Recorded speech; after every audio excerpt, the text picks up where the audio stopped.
And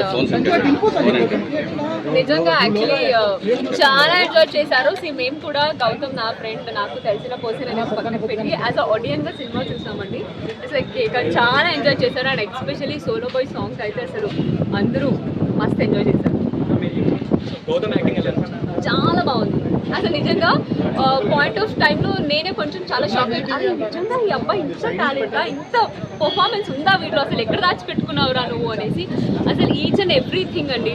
and ఎమోషనల్గా బాగా చేశాడు, ఫన్గా బాగా చేశాడు, డాన్స్ అయితే అసలు అదురుగొట్టాడు.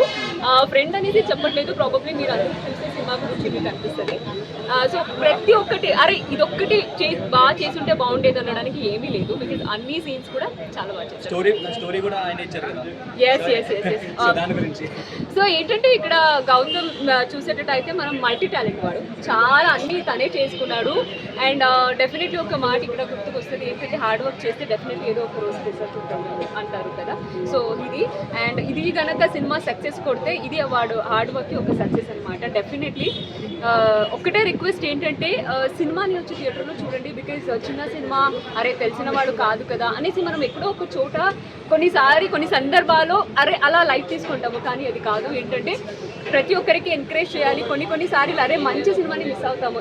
ఇంట్లో కూర్చొని చూడడం వేరే, థియేటర్లో వచ్చి ఎంజాయ్ చేసి చూడడం వేరే. సో కాబట్టి ఈ ఒక్క టైంని ఎంజాయ్ చేయండి. ఫ్యామిలీతో వచ్చి హ్యాపీగా సినిమా చూడటం, ఎందుకంటే ఇది ఒక మంచి ఫ్యామిలీ ఓరియంటెడ్ సినిమా అని వచ్చింది. So please do come and watch solo.